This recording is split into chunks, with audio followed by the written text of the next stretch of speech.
은행은 안전하다고 생각하시죠? 틀렸습니다. 은행은 멀쩡한데 당신만 파산할 수 있어요.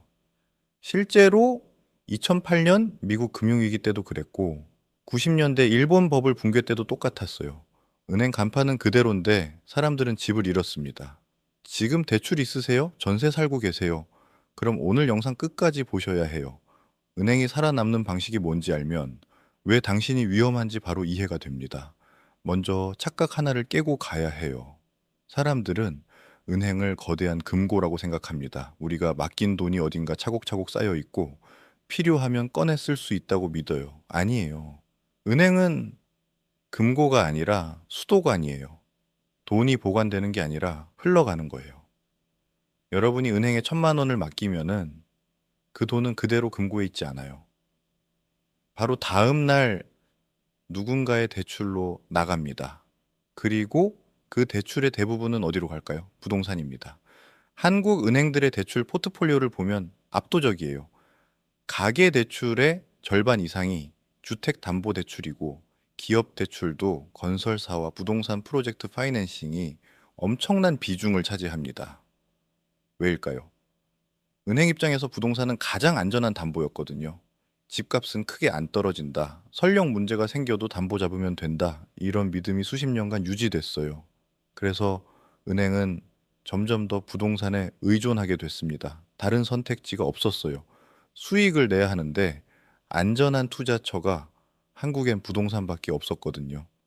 자, 여기서 질문 하나 던질게요. 만약 집값이 떨어지면 어떻게 될까요? 수도관에 물이 역류하기 시작하는 겁니다. 집값 하락은 세 단계로 진행됩니다. 이걸 이해하면 왜 은행은 살고 개인만 죽는지 보여요. 뉴스에서는 조정이라고 부릅니다. 일시적 현상이라고 말해요. 거래량이 줄고 호가가 내려가지만 아직 은행 장부에는 아무 변화가 없어요.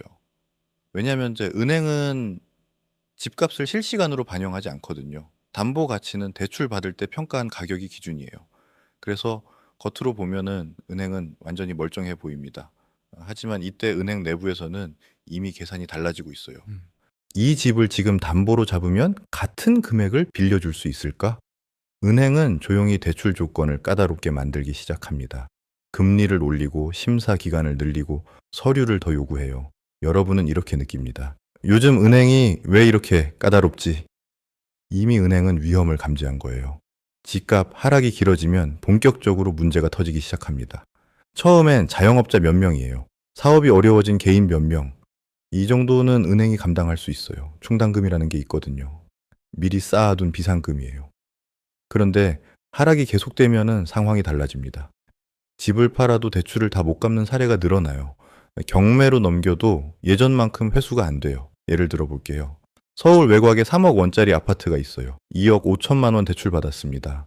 은행 입장에서는 담보 가치가 3억이니까 안전하다고 봤어요. 그런데 집값이 20% 떨어졌어요. 2억 4천만 원이 됐습니다. 대출자가 연체하기 시작했어요. 은행이 경매로 넘겼어요. 경매 낙찰가는 감정가의 70% 정도 나와요. 그럼 1억 7천만 원밖에 안 나와요. 대출은 2억 5천만 원인데 회수는 1억 7천만 원, 8천만 원 손실입니다. 이런 일이 동시다발적으로 터지기 시작하면은 은행의 자본 비율이 흔들려요. 은행이 망하지 않으려면은 자본 비율을 지켜야 해요. 법으로 정해진 기준이 있거든요. 자본 비율이 떨어지면은 은행은 선택을 해야 합니다. 자본을 늘리거나 대출을 줄이거나. 자본을 늘리는 건 어려워요. 주주들한테 돈을 더 받아야 하는데 누가 위험한 은행에 돈을 넣겠어요? 그럼 남은 선택지는 하나예요. 32살 김대리가 있어요. 연봉 4,500만 원. 경기도에 전세 2억 원에 살고 있고 전세 자금 대출 1억 5천만 원 있습니다. 2024년에 전세 계약했어요. 2년 계약이라 2026년에 만기예요. 만기가 다가오는데 집주인이 전세금을 못 돌려준대요. 집값이 떨어져서 집주인도 대출이 꽉 차 있거든요. 김대리는 어쩔 수 없이 다른 집을 알아봐야 해요. 그런데 문제가 생겼어요. 전세 매물이 줄었어요. 집주인들이 전세를 월세로 돌리고 있어요. 전세금 돌려줄 자신이 없으니까요. 김대리는 어쩔 수 없이 보증금을 낮추고 월세를 추가로 내는 반전세로 가야 해요. 보증금 1억에 월세 50만 원. 기존 전세대출 1억 5천만 원은 어떻게 될까요? 은행에 가서 대출 조정을 요청해요. 보증금이 1억으로 줄었으니 대출도 7천만 원 정도로 줄여달라고. 은행이 뭐라고 할까요? 죄송합니다. 남은 5천만 원은 한 달 안에 갚으셔야 합니다.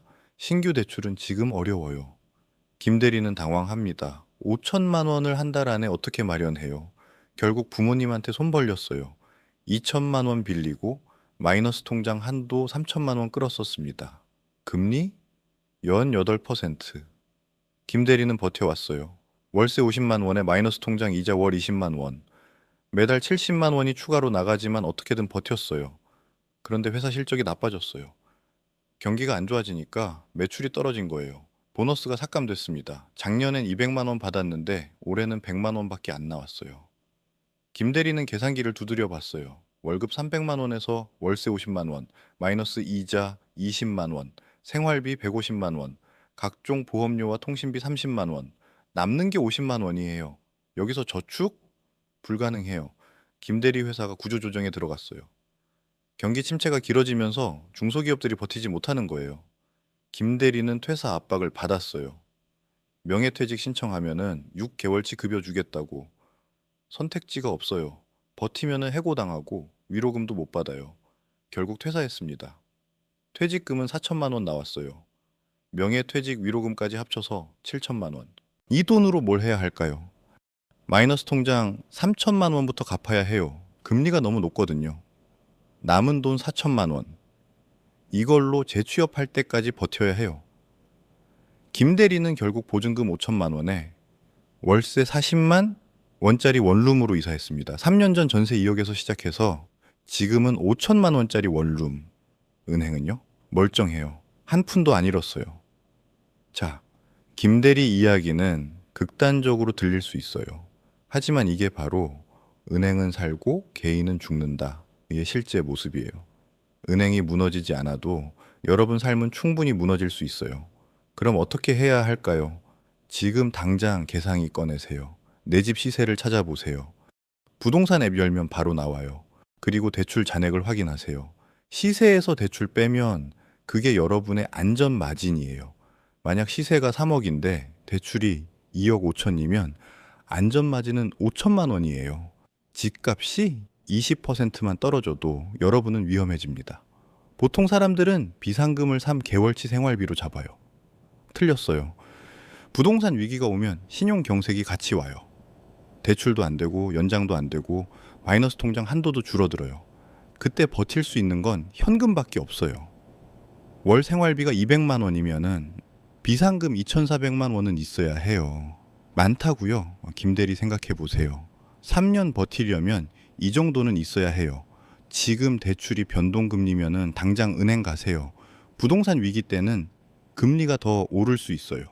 은행이 리스크를 회피하려고 금리를 올리거든요. 고정금리로 바꾸는데 수수료 100만 원 들어도 바꾸는 게 이득이에요. 금리가 1%만 올라도 대출 2억 기준 연 200만 원 추가 부담이에요. 역설적으로 들리겠지만은 부동산 위기 때는 그 전세가 더 위험할 수 있어요. 전세는 목돈이 묶이는 거예요. 집주인이 못 돌려주면은 여러분이 피해를 봐요. 차라리 보증금 낮추고 월세 내는 게 유동성 관리에 유리해요. 월세 50만 원이 아깝다고요. 전세금 못 받으면 2억 날아가요. 정리할게요. 은행은 안전합니다. 예금도 보호됩니다. 간판도 그대로예요. 하지만 그게 여러분을 안전하게 만들어주지 않아요. 부동산 위기 때 진짜 위험한 건 은행이 무너지는 게 아니라 은행이 여러분한테 등을 돌리는 거예요. 오늘 퇴근하고 집에 가면 딱 4가지만 하세요. 하나, 내 집 시세와 대출, 잔액 확인, 안전 마진 계산. 둘, 비상금 점검. 1, 연치 생활비가 있는지 확인. 셋, 대출 금리 확인. 변동금리면 고정 전환 상담 예약. 넷, 전세 만기 확인. 2년 안에 만기 오면 지금부터 계획 세우기. 이 4가지만 해도 김 대리처럼 되진 않아요. 부동산이 무너질 때 은행은 살아남습니다. 하지만 그건 은행이 강해서가 아니라 위험을 여러분한테 넘겼기 때문이에요. 시스템은 유지돼요. 그런데 그 시스템 안에서 여러분 자리는 점점 좁아져요. 이게 현실이에요. 은행이 안전한가를 묻지 마세요. 내가 안전한가를 물으세요. 그리고 지금 바로 점검하세요. 늦으면 김대리가 됩니다. 영상이 도움됐다면 구독과 좋아요 부탁드려요. 여러분의 경제적 안전이 제일 중요하니까요.